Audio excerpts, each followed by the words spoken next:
Christy, hello. How are you? Hi, I'm good. How are you doing? I'm doing fine. This is the Great. part of the podcast where we act like we were not just talking to each other for Right, 10 minutes exactly. Oh, leading up. yes, I know it well. I know it I know well. exactly. Thought you'd appreciate that. So, thank you for joining me for this conversation hmm about this podcast about podcasts. hmm Uh, you produce a podcast here at University of Rochester School of Medicine and Dentistry called In the Same Vein. hmm And what are we on season? How many Two. seasons now? Season two. Season two. Yeah, So, so it's so still fairly new. that's great, though. So hmm let's start by we're going to get into all things in the same vein, behind the scenes, all that good stuff. But how did it come to be, and what inspired you to create that podcast? Yeah, sure. I will also preface this by saying this is perfect timing because I literally just published an episode today. So it's That's very perfect. much, top of mind right now. So I appreciate having this conversation at this moment. Um, so in the same vein, started when I came to this job at the University of Rochester. So I'm an assistant professor in the Department of Health Humanities and Bioethics here at the medical school, and I was given pretty much free reign in terms of what kind of podcast I wanted to create, but I have done two before. And so when I was hired, they were like, it'd be great if you could make a podcast like the ones that you've done before or different. And so the ones that I've done previously, I have a podcast called Drawing Blood, which is on hiatus right now, but it still exists and will have future seasons. And that's kind of a research based podcast. I'm an art historian, so it's art history, history of medicine and science, and the macabre. Um, and so that was how I kind of started off with podcasting, really self taught, just kind of went for it with a friend of mine. And then at my previous institution, when I was a postdoc, I did one with them called For the Medical Record, which was interview based. And so then when I came here, I was like, I don't want it to be just me exploring research topics like drawing blood. I don't want it to just be me interviewing, um, scholars with maybe another academic or a colleague of mine. I really want it to be student focused.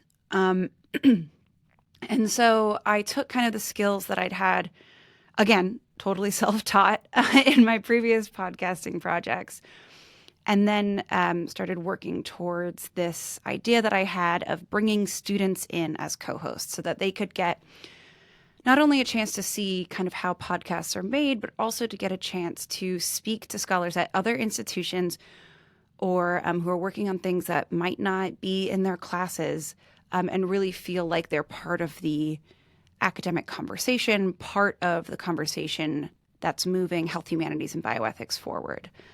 So yeah, that's how it got started. So the goal is you kind of just hit on that. Um, has it, and I know you're only in season two, has it evolved much since it first started? Were there things you learned from the first season where you're like, oh, let's switch that up the second go around? There's some things like when I first started, I had this, maybe rigid is the wrong word, but I had this list of recent publications in the health humanities and bioethics that I would send to students. And I said, okay, pick from one of these. And then as the episodes went on and I started talking to more students who were interested in doing this, I realized that list still exists and is helpful for some students for sure. But I realized actually it's a lot more fun and productive even to have that conversation with students about like, okay, what are you interested in? Because I might not even know, a recent publication in that field or in that subfield. So what are you interested in? Is there anything that you've read recently or that you want an excuse to read? And then we go from there. So especially when, the students' interests are way outside of my fields of, visual culture or history, it's really helpful to kind of put the list to the side and have them talk through, who they are most excited about talking to. And it's a lot of fun. I end up learning a lot more too. So, who is this open to, and can you talk us through what it looks like for a student to actually participate. Sure. So it's open to really any University of Rochester student. I would say the majority so far, I'm trying to count in my head. I would say the majority so far have been medical students. But then we've also had quite a few of our master's students from our Health Humanities and Bioethics master's program. And then I've also had PhD students and undergrads from over on the River campus, the Humanities, Arts and Sciences campus in philosophy, and, undergrads who are majoring in bioethics. So it really is open to everyone. And how this works is, either they'll see an email that I sent out about the podcast and approach me, or they know me from a class or from something else and approach me about doing an episode. Or if I've worked with them on something and I think they would really benefit from this, or I think they'd be a great co-host, then I ask them if they'd like to participate. Then we talk through picking the scholar or the piece that we want to focus on for the episode. We read it together, and then we meet to discuss the piece. It's usually, in the last couple of years, something that's been published, like a book or a couple of articles. It depends on kind of how we're approaching the person that we're interviewing. And so we talk it through together, and in the process of talking it through, we come up with our list of questions. For whatever reason, it always ends up settling at 11 questions. That seems to be the perfect number for this podcast. And so I always tell the students, I'm like, okay, so we want, a couple of introductory questions, a couple of more granular ones where we're really asking specifics, showing that we really read this quite closely, and getting to the nitty gritty of it. And then a couple of concluding or big picture questions. And so that's quite a long meeting, and we talk it through together. And so once we come up with those questions, we send them to the person we're interviewing, and then we do the interview down here in the studio that I'm currently in. What is your pitch usually to students to do this? And I'm curious, I'm wondering, as you were talking, why do the students end up doing this? I mean, because I think just podcasting is cool, and they get to potentially interview people that they've read their work and admire, right, or want to be more like in their careers. But I'm just curious then, what is your pitch to them? And then why do the students, again, it's probably for multiple reasons, but why do they ultimately end up doing one? Yeah, I think there are multiple reasons. And the one you just said of having a chance to talk to somebody that they admire is a big one. A lot of students will be like, what do you mean I can actually talk to Danielle or Dr. Danielle Ofri? That's crazy. What a cool thing. Which is also quite nerve-wracking, but we can talk about that more later. So that's one reason. I also, it's the question of okay, why would a student do this? Because it is a lot of extra work that doesn't have anything to do with their coursework. So it's a totally, totally valid question. But I also think, especially for medical students, it's a chance to engage in this field that, yes, the University of Rochester has more health humanities and bioethics education than a lot of other medical schools, but there are still so many students who are craving more of a critical engagement with those fields and how they interact and how they run in the same vein with medical practice. There we go. Nice. I got the name of the podcast into the interview. And so this is just another chance for them to really deeply engage and kind of scratch that itch that they might not get, in the anatomy lab or in their lecture halls normally in medical school. And then the other students, for grad students, having even just starting to figure out the skills of kind of digital storytelling or kind of, reaching the public through podcasting, that can also help with, being on the job market. And I think, I was pretty deep into it, but I do think that being a podcaster really helped me on the job market as an art historian. There aren't that many jobs. And so I do think that was a really useful skill set to kind of show okay, I can communicate in this way, or I can at least for my students, like they can at least try to engage with the knowledge that they have or disseminate the knowledge that they have in a different way. Like it's not just academic papers or speaking up in their seminar classes. It shows, at the very least, kind of a desire to branch out a bit. Yeah, I would say that an episode like ones that you hear on In the Same Vein would stand out on a resume or portfolio somewhere. I always tell, I've said this in numerous settings and interviews, but podcasting has been the best networking tool Yeah. ever. Oh, absolutely. And I should also say, yes, there's kind of the transactional reason to do it. It's a line on your CV, it looks really good, blah, blah, blah. But also my students tend to want to do it because it sounds like a lot of fun, and it is. And that's the most common feedback that I get, like, oh my God, that was so much fun. Like I was really nervous, but that was so much fun to do, to sit in front of these big mics and kind of be thinking on the fly and be, engaging with this scholar in this field. And it is a lot of fun. So the fun is also a very valid and real reason for students to do this kind of thing. Yes, it's such a unique experience, I feel like. And it sounds like they get to really experience all of it from like beginning pre-production through the end. I remember you saying at one point, I think the episodes are edited elsewhere. Or do you edit the episodes? Yeah, I will say You're the the one editor. thing that I keep from them, Yes. I don't I don't make them do the editing, just because throwing someone into that for just one episode would be a lot. So I do all of the kind of production and editing. You Yeah. know, all the top podcasts out there, Christy, I'm sure they have like, you get the researchers, the people that do the interviews are not the same people that do the editors. So, Right. it's Right. Right. so you play the role of the editor, Yeah. and kind of the mentor throughout the process. You mentioned you meet with them to one, just kind of look at the guest and research and read pieces and all of that, come up with questions. What other role do you play in that process? Yeah. So I think in our initial meeting, when we're talking about who they might want to interview, what they might want to do for their episode, the two, I guess, bits of mentoring that I haven't already mentioned are, one, helping them to understand what a podcast episode, what the shape of a podcast episode actually is. Like it is a whole narrative genre, right? An interview based podcast.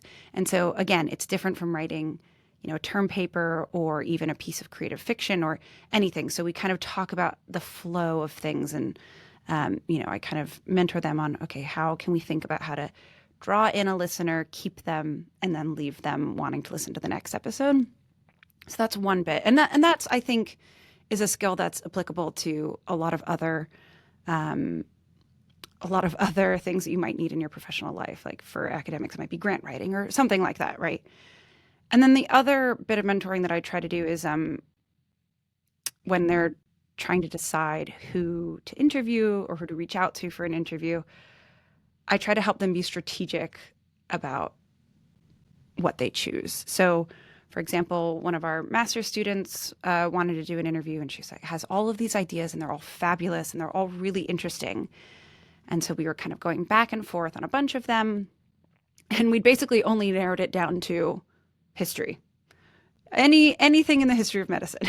So we were going through, and I was like, okay, well, what do you think you're going to write your master's thesis on?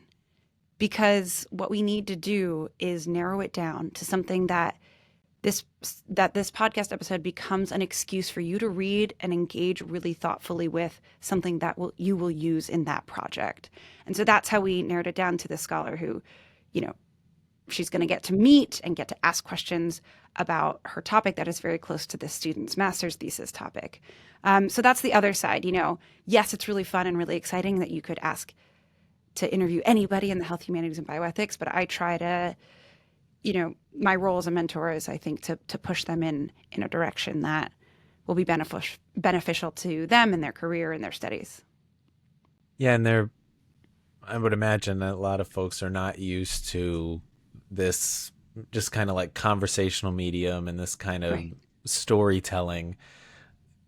Uh, is that a challenge too? Then to think about I mean, it's a skill, that is not mastered in one podcast interview No. anyway. But like just being able to carry on a conversation in this kind of medium, I would imagine is tough, and that probably requires some coaching and practice. Yes. Yes. Yes. Yes. Yes. So in those meetings that we have before, I have this little sheet that I give them of like top tips and, remember to not be swiveling your head away from the microphone every time you're answering or like rustling papers, that kind of thing. Things that you wouldn't necessarily know or think about, even if you're, an avid listener to podcasts.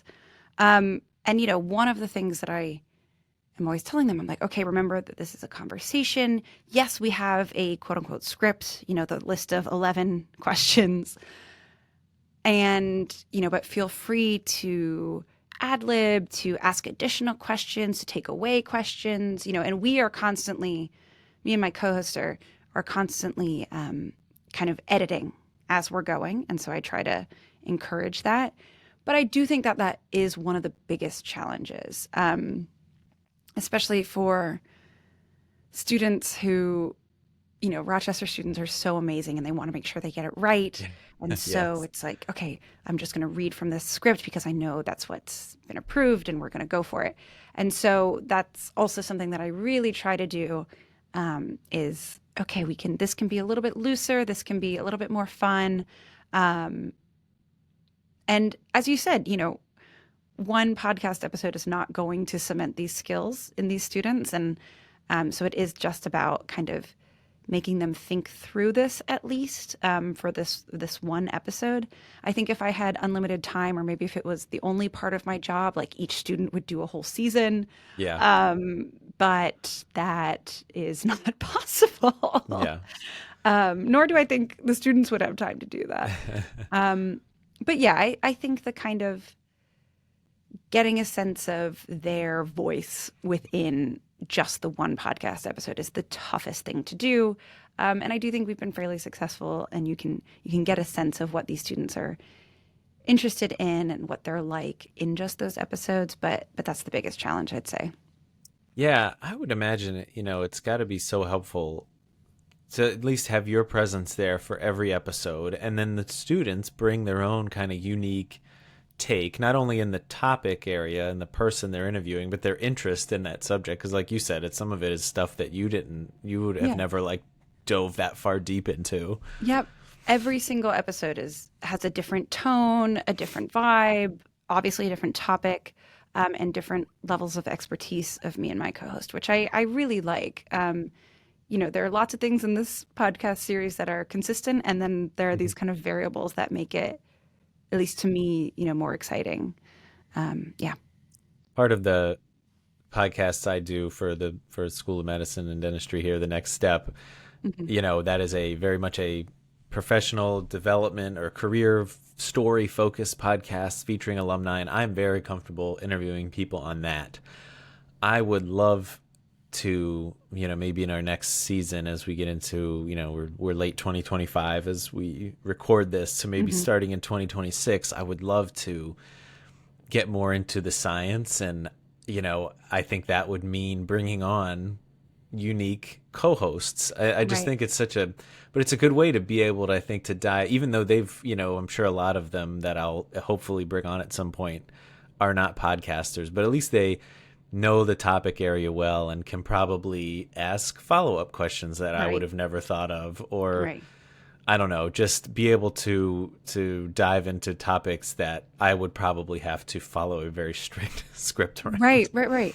Oh, and I find that with myself with different episodes, the more history-based ones, I like have all these ideas and I have to kind of pull myself back. So I'm like, this is about the student, they're going to ask the question no matter how excited I am.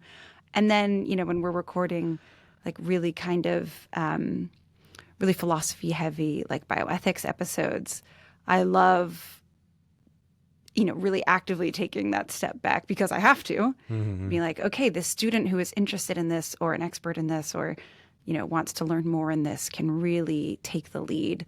And even though it can be scary for me, like that's actually probably better for the student. Yeah. So what's the technical side look like? You mentioned you're in your studio and you've got a mic there. What is, what does the recording look like? And then, when it's done and the post-production phase happens, what does all that look like? What tools are you using? All that good stuff. Yeah. So we do have our fancy mic set up, a couple of mics in here. And we use Riverside, which is what we're recording on right now, which I love. And I find that really useful. And then I edit it all into script, which, when I was first doing Drawing Blood, I was using, I want to say Audacity. Mm. And it took me so many hours every single time. And then kind of as I was talking to more people about, okay, I'm doing this new project. Any tips on like audio editing? They were all recommending Descript, which I also love because it automatically transcribes it for you. Yes. You can control F all the ums and take those out if you want to do so. So that just makes it a little bit more streamlined. And then, just spend a couple of hours editing on there, probably more than a couple of hours editing on there, getting it all together, and then distributing it on Audio Boom and, Spotify, Apple Podcasts, all of that. And then comes the fun part of all the, putting it out on all the socials and doing that kind of marketing side of things, which is not my favorite, but has to be done. People have to listen to it or stumble upon it somehow, right? Exactly. I know. I wish it could just stop at hitting publish. I know. I'm like, it should just go out to all the people who will want to listen to it automatically. It should just pop up on their phones like that YouTube album that showed up on everybody's iPod ages ago, We're getting there, honestly. It'll probably be there at some point. Yeah, you won't that's have true. to. Once you hit publish on something, whoever has mentioned the word bioethics at some point in their life is going to see that podcast. Yes, exactly. How also did you you have your own space too, and it's luckily you have now a wonderful speaker that the beauty of recording in a hospital is all the noises that come with it. But no, it does. Sometimes I know it's space it plays a big factor too. You have to have the room, the right sound and all that. So how did you did eventually find a space? How did that happen? Right. Well, when I first got here, I think it was about 9 months from when I first got here to when I started talking to people and kind of getting to know my colleagues and other folks at URMC. And then the first episode came out 9 months later. So I think I started recording in like June. And I started talking to folks at the minor library in the School of Medicine and Dentistry. And I was like, it'd be great if they started saying that, they wanted also some ways to record, and there's a recording studio in minor, but it's not great. And, lots of students book it up so that they can have study space and aren't necessarily using the recording, supplies. And so I was like, okay, well, maybe we can find somewhere that I can, I have funds for podcast supplies. Hopefully this can be kind of a symbiotic relationship, and anybody at the library, faculty or staff at the library or others at the School of Medicine and Dentistry can use this, but I was like, as long as I have first dibs. Yeah, it's fair. And can kind of, make the schedule as needed. And so they found this great space. I mean, it's a little storage room. There's an alcove behind me that has all of these like leftover children's books that have been donated. So it's kind of an ad hoc space, but it's just this little, it's in the basement, right in the stacks of the library. So it's, it's perfect for kind of an academic intellectual podcast. Right. And it's got a little do not disturb sign on it. And here we are in the bowels of minor library, and mostly quiet except for when that speaker goes off. Would I be able to rent that if I wanted to? You don't have to rent it. You just have to email me and Reserve it, not rent it. Reserve it. and book the space. Yeah. Oh, good to Yeah. know. All Yeah. right, so we do have technically have a space in SMD for podcasting. That Technically, yes. And you're totally right. I do need to make that better known oh because I think for a while also we had a computer that only I could log into. And that was an issue, obviously. So I was like, no, but the point is that I want other people to be able to use this. okay. So now that is fixed. And yes, it is in medical center. All right, great to know. And so we mentioned podcasting and the networking that comes with it, Hmm. and skills that come from it as far as storytelling. I feel like I talk to trainees a lot about just various science communication topics and being able to better communicate with the public. How does this process, everything that goes into creating a podcast, help trainees grow in that space, like grow as communicators? Yeah, I think, again, because it's only one episode, it Mm-hmm. really, the main thing that it shows them is how much work and how much thought has to go into something to make it seem effortless. Mm, We put in a lot of work beforehand, yes. coming up with the questions, picking our interviewees, editing it. Going back, I forgot to mention earlier, lots of times I will edit the episode and then send it to my student and be like, okay, what do you think about this section? What do you think about that? Like there is a bit of a back and Cool. forth there. So they also realize like how much work goes on the post-production side. And so I think just understanding not only as a communicator, but also a consumer of information and material, like how much processing goes into it will make you a better communicator, right? Like understanding that these things don't just appear fully formed and, not everybody, a lot of podcasts you listen to and you're like, oh my gosh, wow, everyone is so eloquent and just, they have all these ideas immediately and it just comes out so beautifully. And that can make people feel like less than or, well, I could never do that. And so I do think that having students on the other side of it makes them realize, like, no, there's a lot of effort and processing and producing that makes it sound like that. And I think that is an asset to becoming a better communicator in the academic world or in the medical world or elsewhere. Yes, that's such a great point. All of the prep is what makes like Hmm. a good interview and a good interviewee Yes, for sure. absolutely. How about podcasting in general, like fitting more into medical and graduate education? I've, when you first brought it up, Christy, when you first started and mentioned did podcasts and that you were going to do one with student co-host, and that was the first time I had ever heard of it. And I know other institutions out there, as I'm exploring more, I'm seeing like, we had an alum on who now works at University of Colorado Anschutz Medical Campus, Hmm. and they have I forget what it's called, but they have I believe, a student produced health podcast Yeah. coming out of that school, and it's so cool. How do you see it, fitting more into medical and graduate education as far as like, storytelling and all that good stuff? Yeah. Well, I think the first point is kind of what I was just talking about with, I guess you can call it digital literacy, like Mm-hmm. understanding how these things are made and, everything has an angle or a point of view and kind of understanding that and being literate in how these things make it out into the world. But then along those lines as well, I think that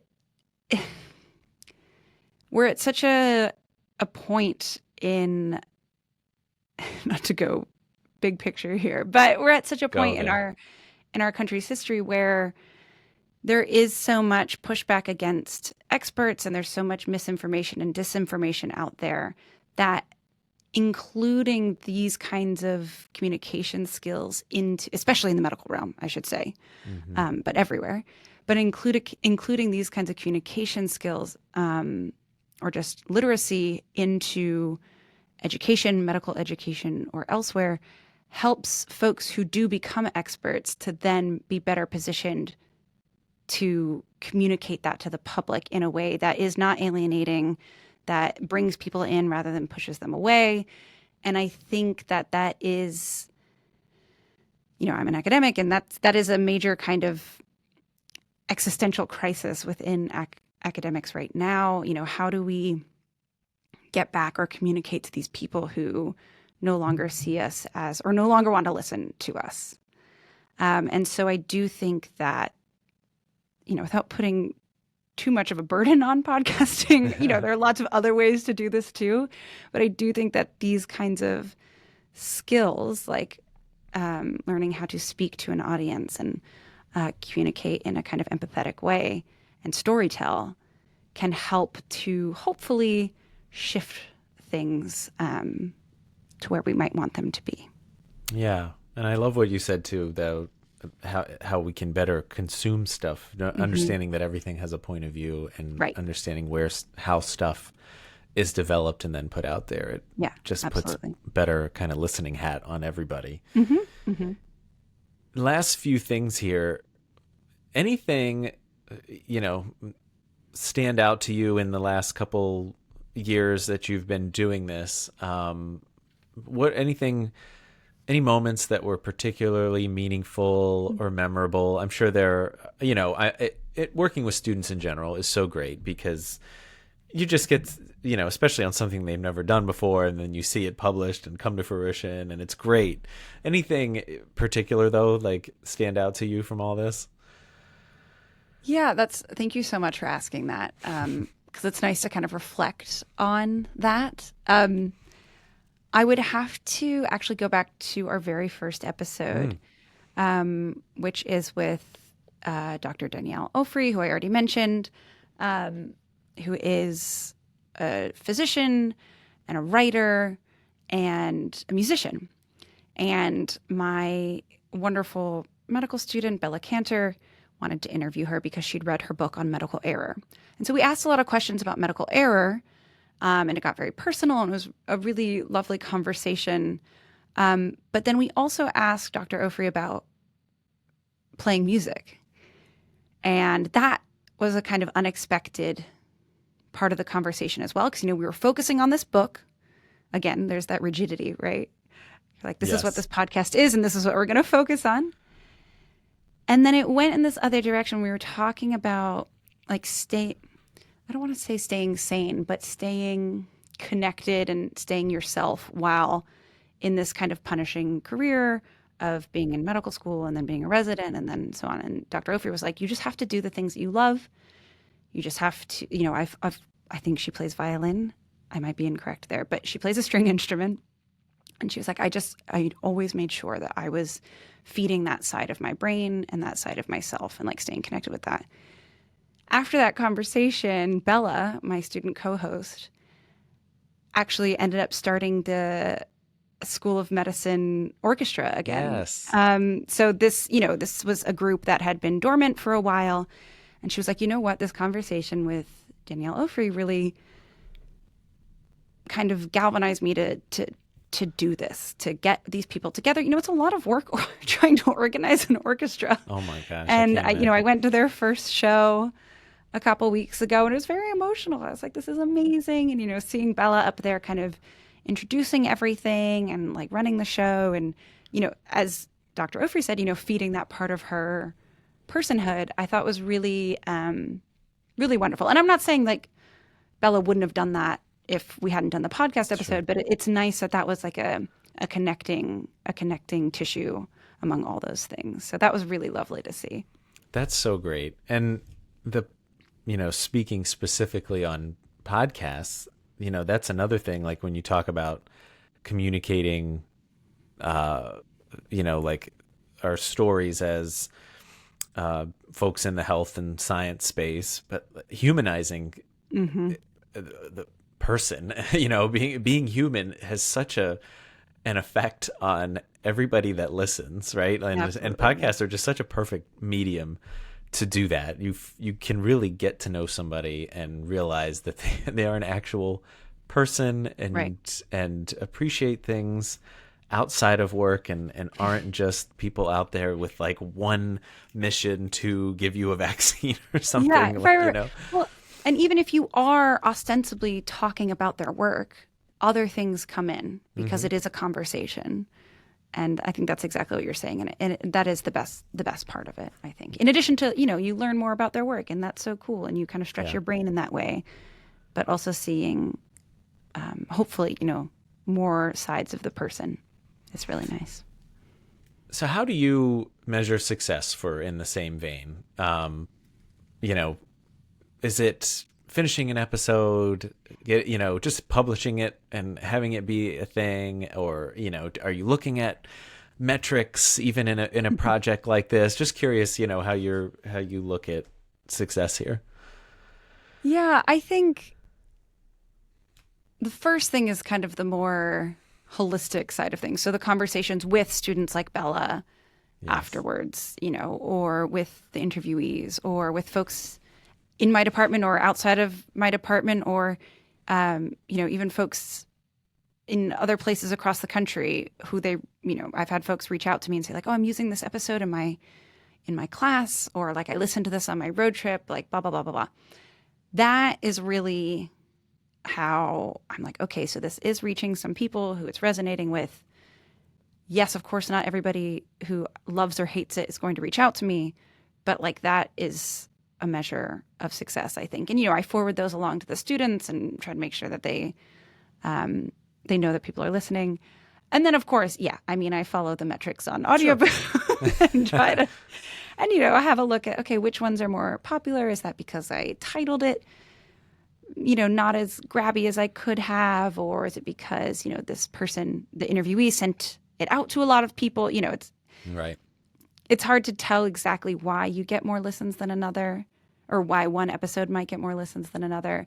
But of course, that is part of it. But I do try to focus more on like as you said, the human, the kind of conversations around it. Because you can get really bogged down in the numbers. And Hmm. I don't think that that's actually a good marker of a podcast like this that is about the humanities and is about humanizing and is about kind of figuring out how to exist in the medical world.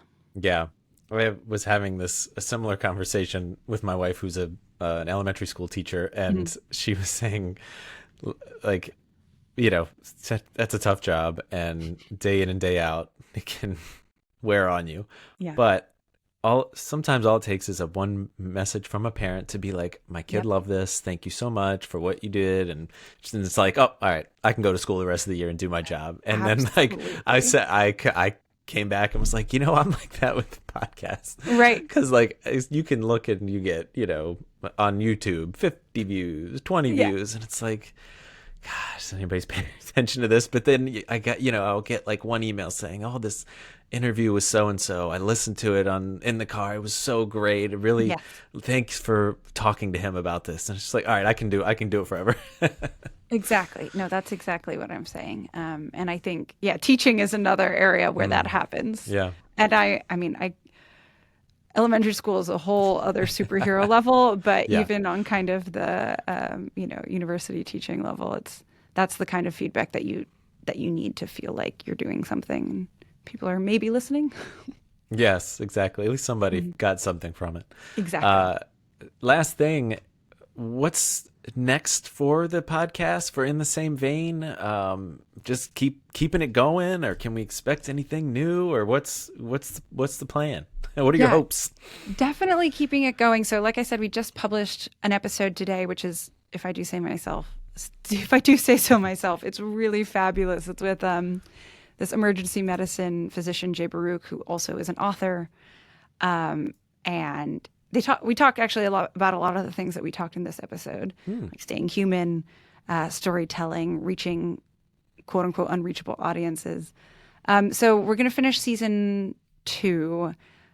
We've got a couple other episodes on like new theories of bioethics. We've got one on actually on burial and smell in early modern England, which will be a really interesting Interesting. topic Yeah. for an audio medium. And then we'll continue it next fall as well. I'm hoping that this will be an every single fall We'll have 6 episodes. And I think in terms of what I'm hoping to do as it goes forward is to reach even more diverse populations of students. Like I want to involve, we've had a couple undergrads, but I would love to involve more undergrads. I would love more med students who aren't, already demonstrating interest in the health humanities to sign on to be co-hosts.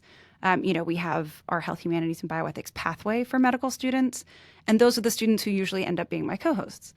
But I would absolutely love it for folks who are in other pathways or in no pathways at all, who really have only done, science education to listen to one of these episodes and be like, okay, actually, I want to do that. That'll expand my horizons. And so that is, that will be word of mouth kind of building up. As I said, we're only in the second season. But I would love to get, more students interested in doing this. I would love to have kind of like a massive wait list of students who want to participate and, just trying to, make sure that as many get the chance to do this as possible. Well, wish you all the luck and all the best to make that happen. I love Thank you. it and enjoy listening. It's got such just like a great tone, and the guests are so interesting. So it's been great to see it and hear it to develop. And speaking of great conversations, Christy, this was amazing. Thank you so much for chatting Thank with me. you. Thank you so much for having me. I really appreciate it.